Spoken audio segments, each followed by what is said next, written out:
Hi hello everyone, welcome back to my channel.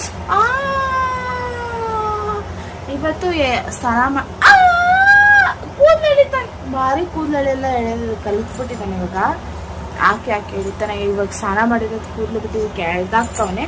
ನನ್ನ ಕೂದಲಿನ ಆರಿಲ್ಲ. ನಂದು ವಾಯ್ಸ್ ಡಿಸ್ಟರ್ಬೆನ್ಸ್ ಅನ್ನಿಸ್ತಾ ಇರುತ್ತೆ, ಯಾಕಂದರೆ ಹಿಂದೆ ಕೂಲರ್ ಹಾಕಿದ್ದೀನಿ, ಅದಕ್ಕೋಸ್ಕರ ಸ್ವಲ್ಪ ಡಿಸ್ಟರ್ಬೆನ್ಸ್ ಆಗಿರುತ್ತೆ.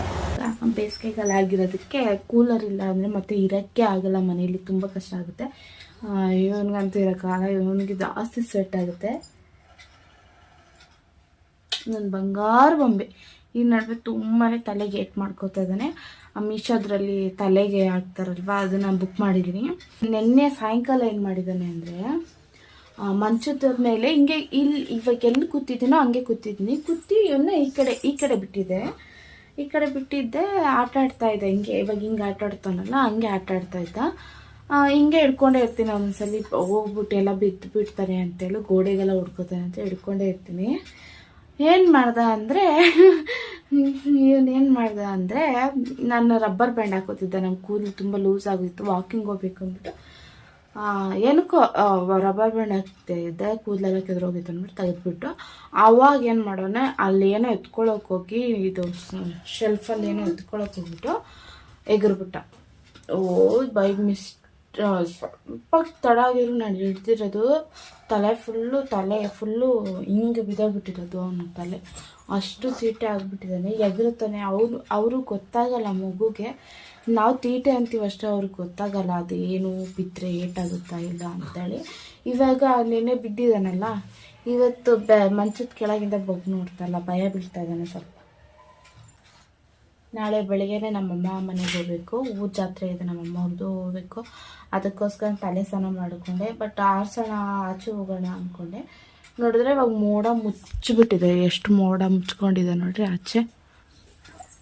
ಇವಾಗ ನನಗೆ ಹೋಗೋಕ್ಕಾಗಲ್ಲ, ತಲೆ ಆರ್ಸೋಕ್ಕಾಗಲ್ಲ, ಯಾಕೆ ಆರೋದಿಲ್ಲ ಗಾಳಿಗೆ. ಕೂದಲು ಗಂಟು ಚೆನ್ನಾಗಿ ಹಾಕ್ಕೊಂಡು ಹೋಗ್ಬೇಕು, ಯಾಕೆಂದರೆ ಬಾಣಂತಿ ಹಂಗೆ ಕೂದಲು ಬಿಡಬಾರ್ದು ಅಂತಾರೆ ನಮ್ಮಮ್ಮ. ಬೈತಾ ಇರುತ್ತೆ ಸಾಯಂಕಾಲದ ಕೂದಲು ಬಿಡಬೇಡ ಅಂತೇಳಿ. ಆಮೇಲೆ ಶಯನ್ಗೂ ಸ್ನಾನ ಮಾಡಿಸಿದಾಗ ಸ್ವಲ್ಪ ಹುಷಾರಾಗಿರು ಅಂತ ಹೇಳಿರ್ತಾರೆ ನಮ್ಮಮ್ಮ. ಶಯನ್ ನೋಡ್ತಾನೆ ಆಚೆ ಕಡೆ, ಬಟ್ ಅವನಿಗೆ ಏನೋ ಬೇಕು, ಒಟ್ನಲ್ಲಿ ಆಟ ಸಾಮಾನು ಬೇಕು, ಇಲ್ಲ ನನ್ನ ಫೋನ್ ಬೇಕು, ಅವನೇನೋ ಅವ್ನು ಕಿತ್ಕೋಬೇಕು. ಅಲ್ಲೈತೆ ನೋಡಮ್ಮ ಗೊಂಬೆ, ಅಲ್ಲಿ ಗೊಂಬಿ ನಿಂದ ಐತೆ ನೋಡ, ಅಲ್ಲಿ ಗೊಂಬಿ ಐತೆ ನೋಡಿ, ಎತ್ಕೋ. ನಾನು ತಲೆ ಆರಿಸಿದ ಟವಲ್ ಹಾರಕ್ಕಿಲ್ಲ, ಹಂಗೆ ಮಲಗಿದ್ನ ಆಚೆ ಹೋಗೋಕ್ಕೆ ನಂಗೆ ಆಗಿಲ್ಲ ಅಂದ್ಬಿಟ್ಟು ಇಲ್ಲೇ ಇಕ್ಕಿದ್ದೆ. ಇಲ್ಲಿತ್ತು ಆ ಕಾರು, ಅಲ್ಲಿ ಕಿಕ್ಕೊಂಡು ನೋಡ್ರಿ. ನಡುವೆ ಯಾಕೋ ನಂದು ಸ್ಕಿನ್ನು ಡ್ರೈ ಸ್ಕಿನ್ ಆಗಿ ಟರ್ನ್ ಆಗಿದೆ. ನಾನು ಅಂದ್ಕೊಂಡೆ ವಿಂಟರಲ್ಲಿ ಹಂಗೆ ಆಗುತ್ತೆ ಎಲ್ಲರಿಗೂ ನಾರ್ಮಲಾಗಿ ಅಂತ ಅಂದ್ಕೊಂಡೆ, ಬಟ್ ಇಲ್ಲ, ಅದು ನಂದು ಸ್ಕಿನ್ನೇ ಫುಲ್ಲು ಡ್ರೈ ಆಗಿಬಿಟ್ಟಿದೆ. ಬಟ್ ಗೊತ್ತಿಲ್ಲ ಏನಕ್ಕಂತ. ಸ್ವಲ್ಪ ಬಾಣತ್ತೆ ಅಂತೆಲ್ಲ ರೆಡಿ ಆಗೋಕ್ಕೆ ಬಿಡಲ್ಲ ನಮಗೆ, ಕನ್ನಡಿ ನೋಡೋಕೆ ಬರೋಲ್ಲ. ಅವಾಗೆಲ್ಲ ನಾನು ಸ್ಕಿನ್ ಕೇರ್ ಮಾಡಿದ್ದಿಲ್ಲ, ಸ್ಕಿನ್ ಕೇರ್ ಏನು ಮಾಡಿಲ್ಲ. ಆಮೇಲೆ ಇಲ್ಲಿಂದ ಎತ್ಕೊಂಡು ಹೋಗಿದ್ದಿಲ್ಲ ಕೂಡ ನಾನು ಸ್ಕಿನ್ ಕೇರ್ ಮಾಡೋಕ್ಕೇನು. ಅದಕ್ಕೆ ನಾನು ಫುಲ್ಲು ಸ್ಕಿನ್ ಏನಾಗ್ಬಿಟ್ಟೈತೆ, ಡ್ರೈ ಆಗಿಬಿಟ್ಟೈತೆ. ಆಮೇಲೆ ಒಂಥರ ಪ್ಯಾಚಿ ಥರ ಆಗ್ಬಿಟ್ಟೈತೆ. ನಾನು ಯಾವಾಗೂ ಒಂದೊಂದು ಸಲ ಇವ್ನ ಹಿಡ್ಕೊಂಡೆ ಹಚ್ಕೊತೀನಿ, ಒಂದೊಂದು ಸಲ ಇವ್ನು ಮಲಗಿದ್ದಾಗ ಹಚ್ಕೊತೀನಿ, ಒಂದೊಂದು ಸಲ ಹಚ್ಕೊಳೋಕ್ಕೂ ಟೈಮ್ ಇರೋಲ್ಲ, ಮರ್ತೋಗ್ಬಿಡ್ತೀನಿ. ಈ ಥರ ಆಗುತ್ತೆ, ಏನು ಮಾಡೋದು. ಆಚೆ ಕರ್ಕೊಂಡು ಹೋಗೋಕೆ ಬಂದ್ಬಿಡ್ತೀನಿ, ಇಲ್ಲಾಂದರೆ ಇವ್ನು ಇರೋಲ್ಲ. ಇವ್ನು ಹೋಗ್ಲೇಬೇಕು, ಚಳಿ ಇರಲಿ ಮಳೆ ಇರಲಿ ಎಂಥದೇ ಇರಲಿ, ಇವ್ನಿಗೆ ಒಂದು ಸಲ ಆದರೂ ಆಚೆ ಹೋಗ್ಬೇಕು ಅವನಿಗೆ, ಇಲ್ಲಾಂದರೆ ಇಷ್ಟ ಆಗೋಲ್ಲ ಅವನಿಗೆ. ಹಾಫ್ ಆನ್ ಅವರ್ ಇದೆ, ಮಕ್ಕಳೆಲ್ಲ ಬರ್ತಾರೆ. 4:30ಗೆ ಮಕ್ಕಳೆಲ್ಲ ಆಟ ಆಡೋಕ್ಕೆ ಬರ್ತಾರೆ. ಆವಾಗ ಹೋದರೆ ಇವನಿಗೊಂಥರ ಖುಷಿ, ಯಾಕಂದರೆ ಅವ್ರನ್ನೆಲ್ಲ ಮಕ್ಕಳನ್ನೆಲ್ಲ ನೋಡ್ತಾನಲ್ಲ, ಒಂಥರ ಖುಷಿ. ಆಮೇಲೆ ಅವ್ರಿಗೂ ಪರಿಚಯ ಆಗಿಬಿಟ್ಟಿದೆ.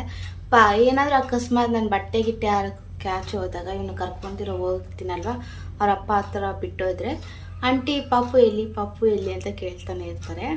ನಾನು ಇಲ್ಲೊಂದು ಚಿಕ್ಕದಾಗಿ ಸೆಟಪ್ ಮಾಡಿ ಇಟ್ಕೊಂಡಿದ್ದೀನಿ. ಸೆಟಪ್ ಅಂದರೆ ಮ್ಯಾಟ್ ತೊಗೋಬೋದಾಯ್ತು, ನಾನು ಅವಾಗ ಮ್ಯಾಟ್ ಇತ್ತಿಲ್ಲ ಅಂದ್ಬಿಟ್ಟು ಬೆಡ್ಶೀಟ್ ಹಾಕಿ ಹಿಂಗೆ ಹಾಕಿಬಿಟ್ಟಿದ್ದೆ.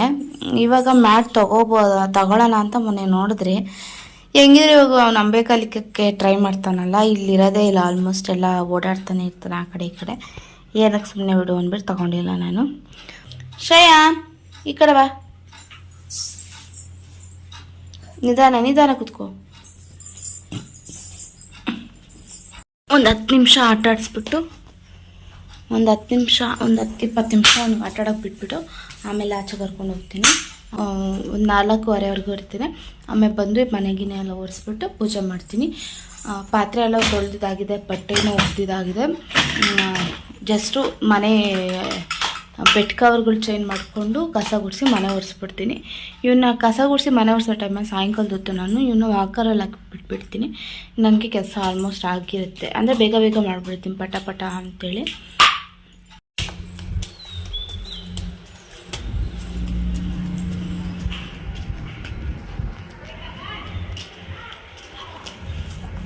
ಆ ಬಟ್ಟೆ ಯಾರು ಹಾಕಿರೋ ಹತ್ರನೇ ವೇಲ್ ಆಯ್ತಾ, ವೇಲ್ ಇಲ್ಲೇ ಇದೆ ಅಂದ್ಬಿಟ್ಟು ನಾನು ವೇಲ್ ಎತ್ಕೊಳಕ್ಕೆ ಬಂದಿದ್ದೀನಿ. ಇಲ್ಲೇ ನಾನು ಬಟ್ಟೆ ಯಾರು ಹಾಕಿದ್ದೀನಿ, ಯಾರು ಸೈಕಲ್ ಎಸ್ಬಿಟ್ಟು ಹೋಗ್ತಾರೆ ನೋಡಿರಿ.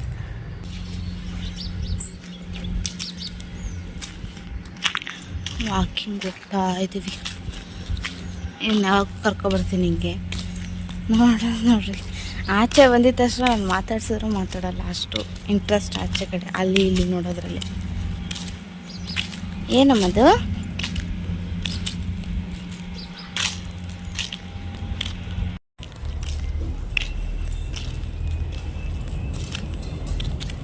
ಯಾವಾಗೂ ಈ ಸರ್ಪತ್ತಲ್ಲಿ ಕುತ್ಕೊಂಡು ಆಮೇಲೆ ಮನೆಗೆ ಹೋಗ್ತೀವಿ.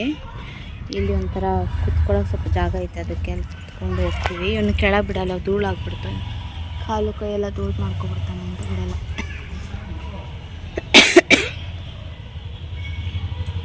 ಶ್ರೇಯನ್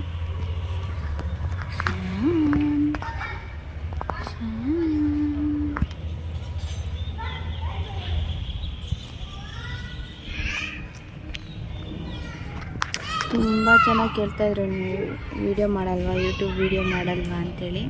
ಕೂತಿದ್ರ ಫುಲ್ಲು ಇರುವೆ ಉಯ್ತೈತೆ, ನನ್ನ ಕಾಲ ಮೇಲೆ ಒಂದು ಎತ್ತಿತ್ತು. ಇವಾಗಲೇ 5 ಗಂಟೆ ಆಗೋಯ್ತು, ನಾನು ಕೆಲಸ ಮಾಡ್ಕೋಬೇಕು. ಏನು ದೇವ್ರ ಸಾಮಾನು ಬೇಗ ಬೇಗ ತೊಳ್ಕೊಂಬಂದು ತೊಳ್ಕೊತಾ ಇದ್ದೀನಿ.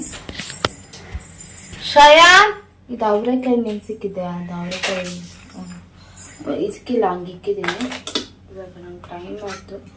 ದೇವಸ್ಥಾನ ಫಸ್ಟ್ ತೊಳ್ಕೊಬಿಟ್ರೆ, ದೇವಸ್ಥಾನ ತೊಗೊಂಡು ದೇವರಿಗೆ ಕುಂಕುಮ ಹಾಕ್ಬಿಟ್ರೆ ಆಮೇಲೆ ಮನೆ ಒರೆಸಿ ಕುಡ್ಸೋದು ಬೇಗ ಮಾಡ್ಕೊಬಿಡ್ತೀನಿ ನಾನು.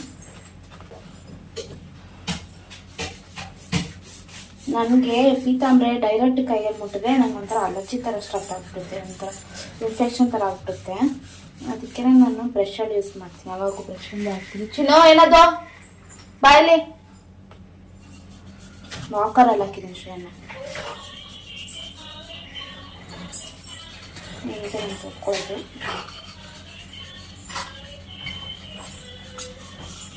ಕೆಲಸವನ್ನೆಲ್ಲ ತೊಳೆದಿದ್ದಾಯಿತು. ಇವಾಗ ನಾನು ಪೂಜೆಗೆ ರೆಡಿ ಮಾಡ್ಕೋಬೇಕು. ಶ್ರೇಯಾನು ಮನೆ ಎಲ್ಲ ಗಲೀಜು ಮಾಡಿಬಿಟ್ಟಿದ್ದೆ, ನಾನು ಮನೆ ಸ್ವಲ್ಪ ಕ್ಲೀನ್ ಮಾಡಿಬಿಟ್ಟು ಆಮೇಲೆ ಪೂಜೆಗೆ ರೆಡಿ ಮಾಡ್ಕೋಬೇಕು. ಎಲ್ಲ ಕಿತ್ತಾಕಿದ್ದಾನೆ, ಇವಾಗೆಲ್ಲ ಕ್ಲೀನ್ ಮಾಡಬೇಕು. ಕ್ಲೀನ್ ಮಾಡಿಬಿಟ್ಟು ಮನೆ ಒರೆಸಿ ಮನೆ ಗುಡಿಸ್ಬಿಡ್ತೀನಿ. ಆಮೇಲೆ ಲಾಸ್ಟಲ್ಲಿ ಬಾಗಿಲು ಇರ್ತೀನಿ. ಟೈಮ್ ಆಗಿದೆ, ಅದೇ ಸ್ವಲ್ಪ ಕ್ಲೀನ್ ಮಾಡ್ಕೋಬೇಕು. ಹೇಳ್ರಿ ಹೆಂಗೆ ಕಿತ್ತಾಕಿದ್ದೀನಿ ಕ್ಲೀನ್ ಮಾಡಬೇಕು. ನಾನು ಬೇಗ ಬೇಗ ಕಸ ಗುಡಿಸಿ ಮನೆ ಒರೆಸಿ ಹಾಗೆ ಬಾಗಿಲು ತೊಳ್ಕೊಂಡು ಆಚೆ ಎಲ್ಲ ಒರೆಸ್ಕೊಂಡು ಆಮೇಲೆ ರಂಗೋಲಿ ಹಾಕಿ ಅರ್ಶಿನ ಕುಂಕುಮ ಎಲ್ಲ ಇಟ್ಟೆ. ಅಂದ್ರೂ ಅವನು ಒಂದು 1 ಅವರ್ ಇದ್ದ ವಾಕರಲ್ಲಿ ಹಠ ಮಾಡ್ತಿದ್ದ, ನಂಗೆ ನಿದ್ದೆ ಬರ್ತಿದೆ ಅಂಥೇಳಿ. ಅದಕ್ಕೆ ಅವನ್ನ ಕರ್ಕೊಂಬಂದ್ಬಿಟ್ಟು ಮಲಗ್ಸೋಣ ಅಂದ್ಬಿಟ್ಟು ಕಾಲು ಕೈ ಫಸ್ಟ್ ತೊಳೆದ್ಬಿಟ್ಟು ಆಮೇಲೆ ಮಲಗ್ಸೋಣ ಅಂತ ಅವನಿಗೆ ಫೀಡ್ ಮಾಡಿದೆ. ಅವನು ಫುಲ್ ನಿದ್ದೆಲಿದ್ದ. ಆಮೇಲೆ ಅವನ್ನ ಮಲಗಿಸ್ಬಿಟ್ಟು ನಾನು ತೊಳೆದಿರೋ ದೇವ್ರ ಸಾಮಾನು ಎತ್ಕೊಂಡೋಗಿ ಅದನ್ನೆಲ್ಲ ನೀಟಾಗಿ ಒರೆಸಿ ಅದಕ್ಕೆಲ್ಲ ಅರ್ಶಿನ ಕುಂಕುಮ ಹಾಕಿ ಆಮೇಲೆ ಮತ್ತು ಎಣ್ಣೆ ಹಾಕಿ ಆಮೇಲೆ ದೀಪಕ್ಕೆಲ್ಲ ಬತ್ತಿ ಹಾಕಿ ಆಮೇಲೆ ದೇವ್ರ ಫೋಟೋ ಇತ್ತಲ್ವ, ದೇವ್ರ ಸ್ಟ್ಯಾಂಡು, ಅದು ವಾರಕ್ಕೊಂದ್ಸಲಿ ನಾನು ಒರೆಸ್ಕೋತೀನಿ. ಅದನ್ನು ನೀಟಾಗಿ ಒರೆಸ್ಕೊಂಡು ವಾರಕ್ಕೊಂದ್ಸಲಿ ನಾನು ಪೂಜೆ ಮಾಡ್ತೀನಿ. ಸೋಮವಾರ ನಾನು ಮಾಡೋ ಪೂಜೆ, ಅದಕ್ಕೋಸ್ಕರನೇ ಯಾವಾಗೂ ಆವಾಗೇ ಒರೆಸ್ಕೋತೀನಿ. ತುಂಬ ಜನ 15 ಡೇಸ್ಗೊಂದ್ಸಲಿ ಕ್ಲೀನ್ ಮಾಡ್ಕೋತಾರೆ, ಬಟ್ ನನಗೆ ಅದು ಇಷ್ಟ ಆಗಲ್ಲ. ನಾನು ವಾರ ಮಾಡ್ಕೊಳ್ಳೋದೇ ನಂಗೆ ಇಷ್ಟ. ಅದಕ್ಕೆ ಆಮೇಲೆ ಇನ್ನೊಂದು ನಮ್ಮದು ದೇವ್ರ ಮನೆ ಬಂದು ಚಿಕ್ಕದಾಗಿರೋದಕ್ಕೆ ಬೇಗನೆ ಆಗಿಬಿಡುತ್ತೆ ಕೆಲಸ, ನನಗೆ ಲೇಟ್ ಅನಿಸಲ್ಲ. ಆಮೇಲೆ ನಾನೆಲ್ಲ ಅವನು ಎತ್ಬಿಡ್ತಾನೆ, ಏನೋ ಬೈದಲ್ಲೇ ಮಾಡ್ಕೋತಿದ್ದೆ, ಬಟ್ ಹಂಗೆ ಆಯಿತು. ಪುಣ್ಯಕ್ಕೆ ನಾನೆಲ್ಲ ಕೆಲಸ ಮುಗಿದ ಮೇಲೆ ಎದ್ದ ಪೂಜೆ ಒಂದು ಮಾಡಬೇಕಾಯ್ತು ಅಷ್ಟೇ, ದೀಪ ಅಂಟಿಸಿ. ಪುಣ್ಯಕ್ಕೆ ಅವಾಗ ಎತ್ತಿದ್ದಕ್ಕೆ ನಾನು ದೀಪ ಅವ್ನು ಹಿಡ್ಕೊಂಡೆ ಅಂಟಿಸಿ ಅವ್ನು ಹಿಡ್ಕೊಂಡೆ ಪೂಜೆ ಮಾಡಿಕೊಂಡೆ. ಏನು ಮಾಡೋಕ್ಕಾಗುತ್ತೆ, ಅವ್ನು ನಿದ್ದೆ ಕಡೆಯಿಂದ ಎದ್ದರೆ ಆಮೇಲೆ ಮತ್ತೆ ಹಠ ಜಾಸ್ತಿ ಮಾಡ್ತಾನೆ ಅಂದ್ಬಿಟ್ಟು ಕೈ ಬಿಡಲ್ಲ ಅವನು. ನನ್ನ ನಿದ್ದೆ ಕಡೆಯಿಂದ ಎದ್ದರೆ ಆಮೇಲೆ ಹಠ ಮಾಡ್ತಾಯಿರ್ತಾನೆ. ಟೈಮ್ ಆಗಲೇ 7:30 ಆಗಿಬಿಟ್ಟಿತ್ತು. 6 o'clockಗೆಲ್ಲ ಮುಗಿಸ್ಕೊಂಡಿದ್ದೆ, ಬಟ್ 7 o'clock ಹೆಂಗಾಯ್ತು ಅಂತ ನನಗೂ ಗೊತ್ತಿಲ್ಲ. ಅದು ಶಯಾನ್ಗೆ ಹೋಗ್ಬಾರ್ದು ಅಂದ್ಬಿಟ್ಟು ಡೋರ್ ಹಾಕ್ಬಿಟ್ಟು ಮಲಗಿಬಿಟ್ಟಿದ್ವಿ ನಾವು. ನೋಡಿದ್ರೆ ಇಲ್ಲಿ ಫುಲ್ ಸಾಮಾನ್ಯ ಹಾಕಿದ್ದೆ, ಅದಕ್ಕೋಸ್ಕರ ಫುಲ್ಲು ಇದಾಗ್ಬಿಟ್ಟಿದೆ. ದೇವರು ಕಾಣಿಸುತ್ತೆ ನಿಮಗೆ. ಪೂಜೆ ಆಯಿತು, ಇವಾಗ ಮತ್ತೆ ನಾನು ಶಯಾನ್ ಒಳಗೆ ಹೋಗ್ಬಿಡ್ತೀವಿ. ಜಸ್ಟ್ ವಿಡಿಯೋ ಮಾಡೋಕ್ಕೋಸ್ಕರ ಬಂದಿದ್ದೆ ಆಚೆ.